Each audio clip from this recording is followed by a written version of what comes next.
길가에 개나리와 또 벚꽃이 예쁘게 핀 봄입니다. 여러분 오시면서 보셨을까요?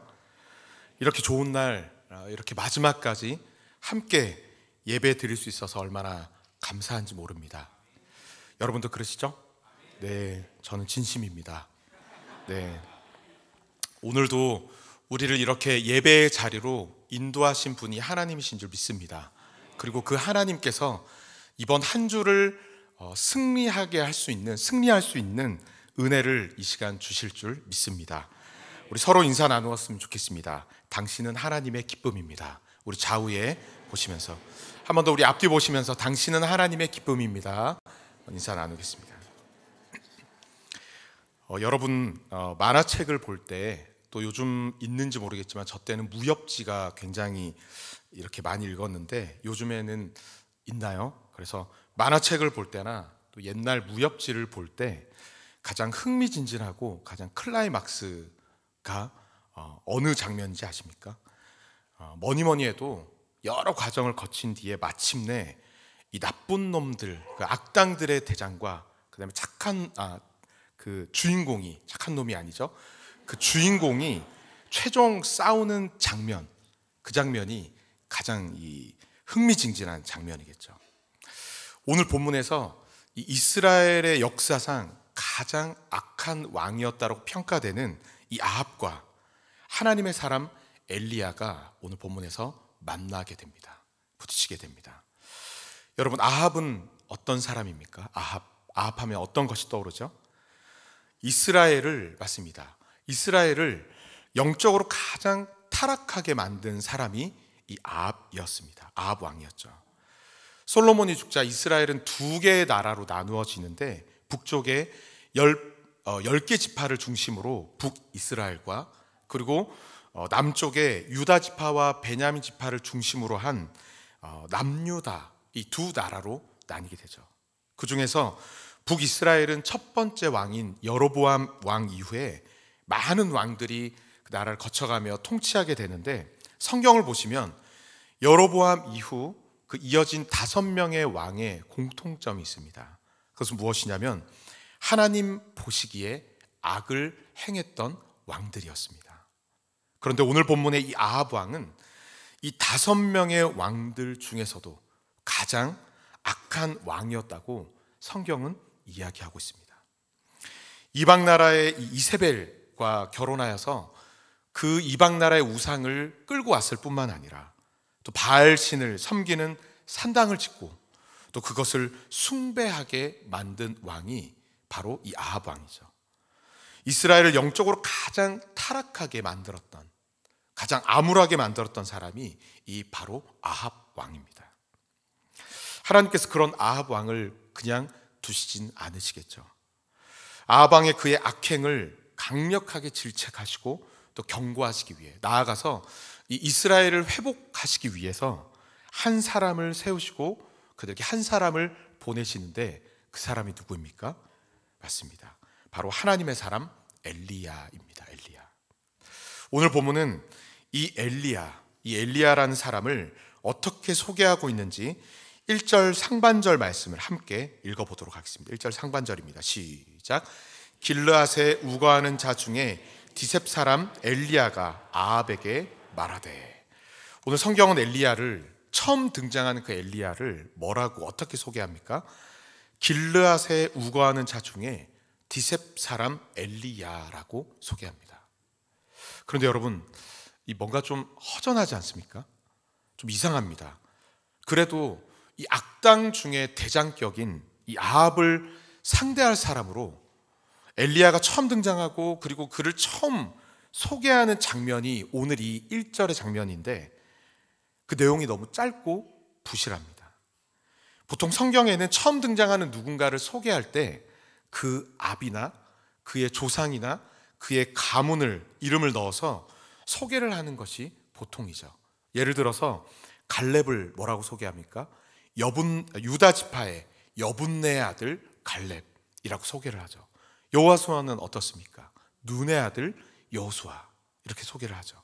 보통 그 아비나 조상의 이름을 넣어서 소개를 하는 것이 일반적인 이 소개의 방법입니다. 그런데 엘리야를 처음 소개하는 오늘 본문은 그의 아비나 그의 조상이나 그의 집안에 대한 말은 전혀 없고 단지 그가 어디 사람인지, 길르앗에 우거하는 자 중에 디셉 사람 엘리야, 그의 출생과 어디서부터 왔는지만을 소개하고 있다는 것입니다. 여러분, 이것이 무엇을 의미합니까? 이는 엘리야의 아비나 그의 가문이나 그의 집안에 특별한 것이 전혀 없다라는 것이죠. 특별한 가문이나 특별한 조상이 없는 지극히 평범한 배경을 가진 사람, 특별히 내세울 것이 없는 지극히 평범한 사람 엘리야라는 사실을 우리 1절 말씀을 통해 확인할 수 있는 것입니다. 그런데 여러분, 출신도 가문도 분명하지 않는 이 무명의 선지자, 그렇다 할 배경도 전혀 없는 이 엘리야가 요단강을 건너 사마리아로 가서 이 아합을 만나자마자 던진 첫 마디가 무엇입니까?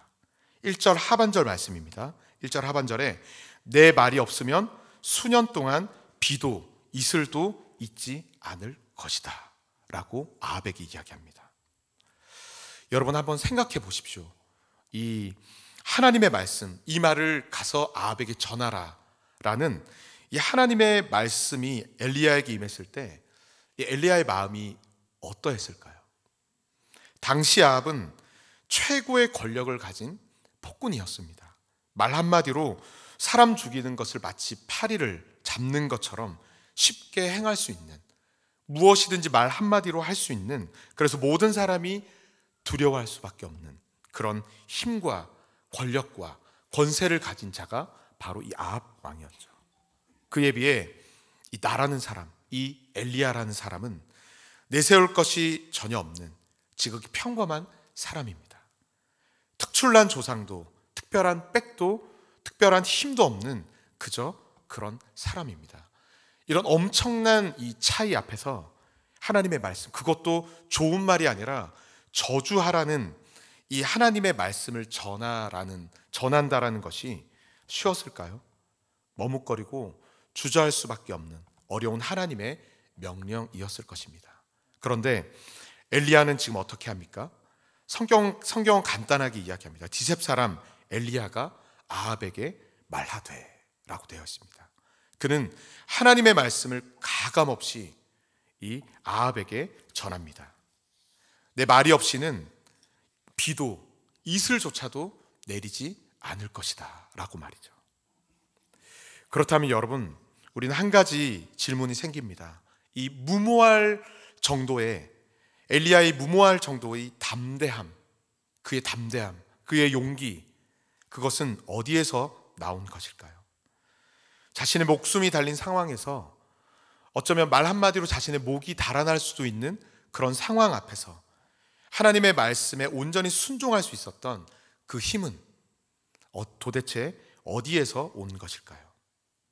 엘리야는 자신의 담대함의 근거, 그의 힘의 근원을 이렇게 설명합니다. 1절 중간 부분입니다. 1절 중간에 내가 섬기는, 한번 읽겠습니다. 시작. 내가 섬기는 이스라엘의 하나님 여호와께서 살아계심을 두고 맹세하노니. 내가 섬기는 이스라엘 여호와 하나님께서 살아계심을 두고 맹세하노니 라고 이야기합니다. 여기서 여러분 유심히 봐야 될 단어가 있습니다. 내가 섬기다라고 번역된 이 단어의 원뜻은 내가 그 앞에 서 있다라는 뜻을 가지고 있습니다. 여기서 그는 누굴까요? 살아계신 여호와 하나님이시죠. 그렇죠? 살아계신 여호와 하나님 앞에 내가 서 있다. 지금 내가 서 있다. 여러분, 이 말을 조금만 바꾸면 어떻게 표현할 수 있습니까? 내 뒤에 누가 계신다라는 것이죠. 하나님께서 내 뒤에 계신다라는 것입니다. 여러분, 이것이 엘리야의 담대함의 근원이었습니다. 디셉 사람 엘리야, 그는 어느 것 하나 내세울 것 없는 정말 초라해 보일 수도 있는 사람이었지만 하나님을 자기 인생, 자기 삶의 배경으로 삼을 때 당장이라도 목이 달아날 수 있는 상황 속에서도 담대하게 하나님의 말씀을 선포하고 전할 수 있는 위대한 믿음의 사람이 될 수 있었다라는 것입니다. 여러분, 이 세상의 모든 것은 무엇을 배경으로 삼느냐에 따라서 그 의미가 달라지게 됩니다. 사진을 하나 준비했습니다. 넘겨주시죠. 네. 나뭇가지에 달린 이 나뭇잎에 초점이 포커스가 맞추어진 사진입니다. 그렇죠? 이 사진 속에 이 초록색 나뭇잎이 더욱 싱그럽고 아름답게 보일 수 있는 이유는 울창한 숲이 이 나뭇잎의 배경이 되어주고 있기 때문입니다. 여러분, 만약에 이 사진의 배경이, 이 나뭇잎을 두고 그 배경이 아무것도 없는 황량한 들판이나 모든 것이 말라 비틀어진 사막이 이 나뭇잎의 배경이라고 생각해 보십시오. 만약 그랬다면 이 나뭇잎은 지금처럼 이렇게 아름다워 보이거나 싱그러워 보이진 않았을 것입니다. 오히려 을씨년스럽게만 보였을 것입니다. 이처럼 무엇을 배경으로 삼느냐, 이것은 너무나도 중요합니다. 엘리야가 목이 달아날 수 있었던 그 상황 속에서도 그가 담대하게 하나님의 말씀을 전할 수 있었던 것은 살아계신 그 하나님께서 나의 인생의 배경이 되어주심을 엘리야는 믿었기 때문입니다. 여러분, 그런 엘리야를 통해 하나님이 나의 인생의 배경이 되어주신다, 하나님이 내 힘이 되어주신다, 이것을 믿었던 엘리야를 통해 오늘 본문인 이 17장 말씀에 하나님께서는 어떤 일들을 행하십니까? 첫 번째로 엘리야를 통해 참 하나님이 누구신지 엘리야를 통해 나타내시고 보여주십니다. 엘리야는 아합 왕 앞에서 담대하게 선포하죠. 내 말이 없으면 수년 동안 비도 이슬도 내리지 않을 것이다. 이 엘리야의 이 선포대로 이스라엘 땅에 이슬 한 방울도 없는 극심한 가뭄이 이 땅 가운데 임하게 됩니다. 그리고 말씀을 보시면 그 이후에 이 무시무시한 기근의 끝을 엘리야의 입술의 말로 그 끝을 내게 하십니다. 당시 아합이 섬겼던 이 우상이었던 이 바알신은 가나안의 원주민들이 섬겼던 풍요를 상징하는 그런 신이었습니다. 당시 농경시대에 가장 강력한 힘을 가지고 있는 신으로 여겨진 그 신이 바로 이 바알신이었죠. 지금까지 자신들을 인도하여 주신 하나님의 그 은혜와 그 하나님의 역사하심과 그 사랑을 까맣게 잊어버리고 지금 눈앞에 보이는, 그럴듯해 보이는 풍요를 가져다 줄 것만 같은 그 가나안 땅에 바알신을 섬겼던 이스라엘 사람들, 이스라엘 백성들에게 하나님께서는 하나님을 배경으로 삼은 이 엘리야를 통해 진짜 하나님이 누구신지, 누가 비를 내리실 수 있고 누가 진짜 풍요를 가져다 줄 수 있고 누가 진짜 충만을 가져다 줄 수 있는지 하나님께서 이 엘리야를 통해 나타내시고 보여주신 것입니다. 창조주 하나님을 말이죠. 두 번째로 엘리야를 통해서 엘리야의 부족과 필요를 공급해 주시는 하나님이십니다. 뒤늦게 엘리야를 찾아서 죽이려는 이 아합 왕을 피해서 하나님께서는 엘리야에게 그릿 시냇가에 가서 숨으라라고 말씀하십니다. 3절과 4절을 함께 읽겠습니다. 3절 4절입니다. 시작.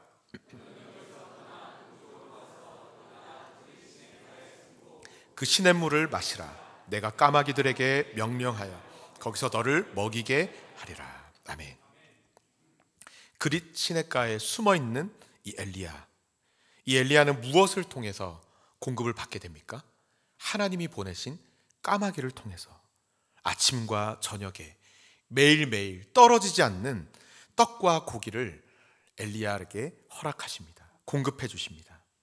여러분, 사실 까마귀는 어떤 그 의미이죠? 썩은 고기, 죽은 고기만 먹는 새일 뿐만 아니라 원래 자기 새끼도 돌보지 않는 그런 본성을 가진 새라고 합니다. 그런 까마귀를 사용하사 하나님의 사람 엘리야를 먹이시고 그를 채워주시고 그를 회복시켜 주시는 하나님이십니다. 하나님을 자신의 인생의 배경으로 삼은 이 엘리야, 하나님께서는 그런 그의 부족과 필요를 다 채워주실 뿐만 아니라 그를 책임져 주신다라는 사실이죠. 마지막으로 하나님께서는 엘리야를 통해 생명을 살리시고 영혼을 살리십니다. 하나님께서 보내신 이 그릿 시내까지 다 물이 말라버리게 되자 하나님께서는 이번에 엘리야에게 다른 곳으로 가라고 말씀하시는데 사르밧이라는 지역에 가서 그곳에 한 과부를 만나라라고 말씀하시죠. 사실 이 하나님의 말씀은 현재 상황과 전혀 맞지 않는, 이해할 수 없는 그런 말씀이었습니다. 먼저 이 사르밧이라고 하는 곳은 이 시돈이라고 하는 나라의 한 지역의 이름인데, 이 시돈이라고 하는 나라는 지금 바알 우상을 섬기는 이세벨의 고향이었습니다. 쉽게 말해서 바알의 본고장, 적진 한가운데 너는 지금 피해야 되는데 그쪽으로 가라라는 것입니다. 적진 한가운데 가서 거기서 피신하라라는 것이죠. 그리고 하나님께서 말씀하신 그곳에서 만난 과부는 어떤 상황에 놓여져 있습니까? 절망의 끝에, 그 절벽 앞에 서 있는 여인이었습니다. 아무것도 남지 않아서 이제 그녀에게 있는 것은 밀가루 한 움큼과 기름 조금밖에 남아있지 않아서 이것으로 떡을 만들어 먹고 나면 이제는 더 이상 어떻게 할 수가 없어. 먹을 것이 없어. 할 수 있는 것이 없어. 삶을 포기하려고 했던 그런 여인이었죠. 그런 여인에게 엘리야는 하나님의 말씀대로 이야기합니다. 나를 위해 떡을 만들어서 나에게 달라.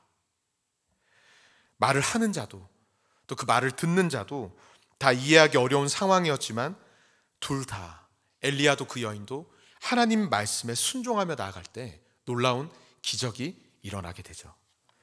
하나님의 말씀대로 그 땅에 비가 내릴 때까지 모든 사람들이 기근과 가난에 굶주리고 굶어 죽을 때, 그때 이 과부의 집에는 양식이 떨어지지 않는 기적, 그 기적이 이 여인의 삶에 임하게 되는 것입니다. 하나님을 자신의 인생의 배경으로 삼았던 엘리야, 그 엘리야를 통해 생명이 살아날 뿐만 아니라 영혼이 구원받는 놀라운 생명의 역사가 나타나게 된 것입니다. 사랑하는 성도 여러분, 이처럼 생명의 놀라운 역사가 나타나는 삶, 부족과 필요가 넘치도록 채워지는 삶, 그리고 참 하나님이 나타나시는 삶, 어떤 자가 이러한 삶을 살아낼 수 있습니까? 어떠한 자가 이러한 삶을 살아갈 수 있습니까? 오늘도 살아계신 하나님을 나의 전부로 여기고 그 하나님을 내 인생의 배경으로 삼는 자, 그런 자에게 하나님의 능력이, 하나님의 은혜가 나타나게 되는 줄 믿습니다. 오늘 본문에는 두 가지 인생이 대조되고 있습니다. 엘리야와 아합입니다. 살아계신 하나님, 여호와 하나님을 자기 인생의 배경으로 삼고 그 하나님만을 의지했던 엘리야, 그는 아합과 이세벨의 그 날카로운 칼에서 안전할 수 있었고 또 하나님의 능력과 은혜가 그의 삶에 나타나게 되었고 바알 선지자 450명과 아세라 선지자 400명과의 싸움에서도 승리했을 뿐만 아니라 살아서 영원한 하늘나라를 누리는 믿음의 위대한 삶을 그는 살 수 있었습니다. 반대로 엘리야를 죽이려고 했던 그 아합 왕, 북이스라엘 가운데 그보다 더 큰 권력을 가진 사람은 없었죠. 자신의 힘과 권력을 자신의 인생과 자신의 삶의 배경으로 삼았던 아합, 그의 결론은 어떻습니까? 그는 결국 철통 보안인 갑옷을 입고 있었음에도 불구하고 이름도 없는 한 병사가 무심코 쏜 그 화살에, 솔기에 맞아 피를 흘리다 죽는 허무한 인생이 되어버리고 말게 됩니다. 사랑하는 성도 여러분, 오늘 우리의 인생의 배경은, 저와 여러분들의 삶의 배경은 무엇입니까? 유한한 인생이 유한한 세상의 것을 배경 삼는다면 그 인생은 흔들릴 수밖에 없고 무너지고 사라져 버릴 수밖에 없을 것입니다. 유한한 인간의, 유한한 우리의 배경이 되어 주실 수 있는 분은 오직 무한하신 하나님밖에 없는 줄 믿습니다. 이번 주는 고난 주간입니다. 우리를 위해 예수님께서 이 땅에 오셨습니다. 우리를 위해 몸이 찢기시고 피를 쏟으시는 그 모든 고통을 다 감수하셨습니다. 왜입니까? 아무런 희망이 없는 마치 황량한 벌판과 같은 절망이라는 배경을 가진 우리의 무채색 인생에 친히 아름다운 배경이 되어주시기 위해서, 생명의 배경이 되어주시기 위해, 능력과 기적의 배경이 되어주시기 위해 하나님이신 예수 그리스도께서 이 땅에 오셨고 우리를 위해 십자가를 지신 줄 믿습니다. 이번 한 주 그 십자가 앞에 나와 그 십자가 앞에 엎드려 감사하며 나아가 죽음을 깨뜨리고 부활하신 그 예수 그리스도, 오직 하나님만을 우리의 인생의 배경으로 삼아 이 시대의 엘리야로 오늘을 살아갈 수 있는 저와 여러분들이 되기를 간절히 바랍니다. 그런 우리를 통해, 그런 믿음으로 하나님이 내 인생의 주인이시고 하나님이 내 인생의 배경이 되십니다. 이 믿음으로 살아가는 우리를 통해 엘리야와 마찬가지로 내가 있는 곳에 생명의 역사가 일어나게 되는 줄 믿습니다. 참 하나님이 나를 통해 드러나게 될 것이고 우리의 부족과 필요가 넘치도록 채워지는 그런 복된 삶이 우리의 삶이 되게 하여 주실 줄 믿습니다. 그런 이번 한 주, 그런 우리의 평생의 삶이 되기를 간절히 바랍니다. 시간 오늘 말씀을 기억하시면서 함께 찬양 부르겠습니다. 나의